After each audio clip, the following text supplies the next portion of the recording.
Today we will learn about the suboccipital triangle. In your syllabus, the suboccipital triangle, it you have to know only the boundaries and name of the contents. So before going into detail of the suboccipital triangle, first let us know which area is known as suboccipital region. Suboccipital region, this is limited above by the inferior nuchal line. By this time, all of you know the inferior nuchal line, this is the feature of the external surface of occipital bone. Look at this diagram. This is the figure over which this is known as the occipital bone, which has been shown on the posterior view. And here this one is the atlas and this one is the axis.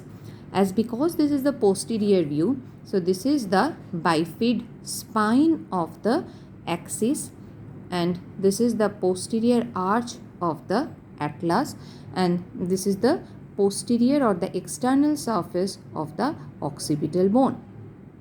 And over the external surface, this one is the inferior nuchal line. So in suboccipital region, which is bounded above by the inferior nuchal line of occipital bone. So this one is the inferior nuchal line of the occipital bone. On both sides, this is one side and this is another side. Below, this is by the massive bifid spine and lamina of the axis.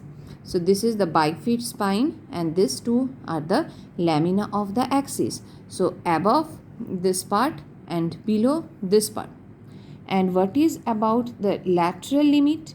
Laterally, it is by the mastoid process and the transverse process of atlas and axis.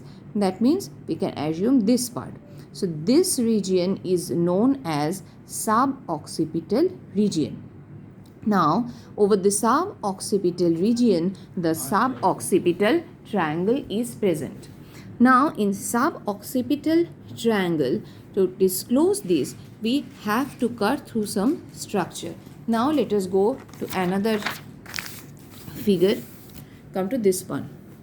This is again the posterior view of the head neck region, and in this you can see, just a minute, you can see this one is the semispinalis capitis and just lateral to this is the longissimus capitis.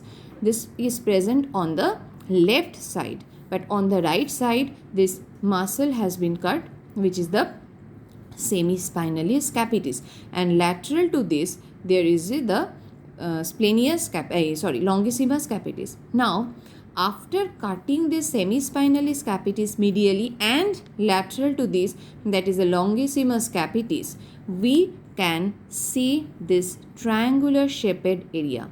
This triangular shaped area is known as suboccipital triangle. Now the suboccipital triangle is bounded by, that is the boundary of suboccipital triangle.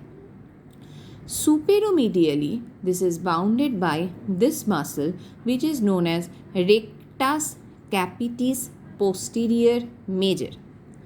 Superolaterally, this is bounded by obliquus capitis superior, and inferolaterally this is bounded by obliquus capitis inferior. Now again come to another figure. The previous one I have just tried to make it out. These are the three muscles which are forming this triangle like this. Now rectus capitis posterior major, as we can see here, one attachment is at the axis, where at the bifid spine. This is the bifid spine. Here there is attachment of the rectus capitis posterior major, and another attachment is the lateral side of the inferior nuchal line. What about the obliquus capitis superior, which was making the superolateral boundary? In one side, this is attached to the this one. What is this? This is the laterally the transverse process of the atlas, which is lateral to the foramen transversorium, and another part is attached to the lateral area of which is present in the external surface of occipital bone between the inferior nuchal line, and above it there was superior nuchal line. So obliquus capitis superior, one attachment is into the lateral part of the area between the superior and the inferior nuchal lines of the occipital bone, and another part which is attached to the transverse process of the atlas, which is lateral to the foramen transversorium, and the obliquus capitis inferior, which is forming the inferolateral boundary that is attached to from the spine of the axis, this one from the spine of the axis, and this is also going laterally into the posterior bar of the transverse process of the atlas. So this is the triangle which is forming the boundary. Now, if in your exam you have been asked about the boundary of any triangle or any area, you have to mention the boundaries which is formed by the superomedial, superolateral and inferolateral by these muscles, as well as the roof and the floor.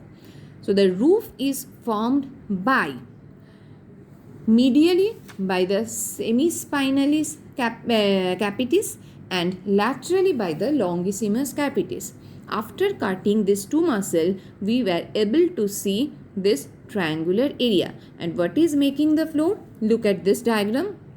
There is one membrane, this membrane which is present on the posterior side, and this is going from the atlas to the occipital bone. So the name of this membrane is posterior atlanto-occipital membrane. And we can see here, this is the posterior arch of atlas. So what are the structures which are forming the floor? The floor is formed by the posterior arch of the atlas and the posterior atlanto-occipital membrane. So boundary of suboccipital triangle. If you ask this in your exam, you must write boundaries of this triangle. Superomedially, rectus capitis posterior major. Superolaterally, obliquus capitis superior. Inferiorly, obliquus capitis inferior. Roof is formed by the semispinalis capitis medially and longissimus capitis laterally. And floor is formed by the posterior arch of atlas and the posterior atlanto-occipital membrane. Now come to the contents of this triangle. So before going into that, let us show you another figure, this one. So you can see here, this one, this is the suboccipital triangle. So within the suboccipital triangle, you can see this is one artery, which is the third part of vertebral artery, which is one content. Number two, this nerve. This is the suboccipital nerve. That is nothing but the first cervical nerve. And another content is the suboccipital plexus of veins. So what are the contents of this triangle? The contents of this triangle are third part of vertebral artery. This is the third part of vertebral artery. Number two, first cervical nerve or suboccipital nerve, this one, and suboccipital plexus of veins. In this regards, you have to remember something about the vertebral artery. Just recapitulation, vertebral artery, how many parts are there? 4. First part, second part, third part and fourth part. First part, First part lies in the scaleniovertebral triangle and it extends from the origin of vertebral artery. Origin is from the first part of subclavian artery. So from its origin, where it enters into the foramen transversorium of C6 vertebra. This part is the first part. What is the second part? Second part of this artery ascends through the foramen transversorium of upper 6 cervical vertebrae. And what is the third part? Third part is contained within the suboccipital triangle. What about the fourth part of this artery? It enters into the skull through the foramen magnum after piercing the dura mater and arachnoid mater. And on reaching the lower border of the pons, that is the pontomedullary junction, it unites with the opposite artery to form basilar artery. First cervical nerve, you have to know just one or two things, which is also known as the suboccipital nerve, the dorsal ramus of which emerges backward and it comes out in between the third part of vertebral artery above and the posterior arch of the atlas below, and immediately divides into 5 muscular branches to supply rectus capitis posterior major, minor, obliquus capitis superior, inferior and semispinalis capitis.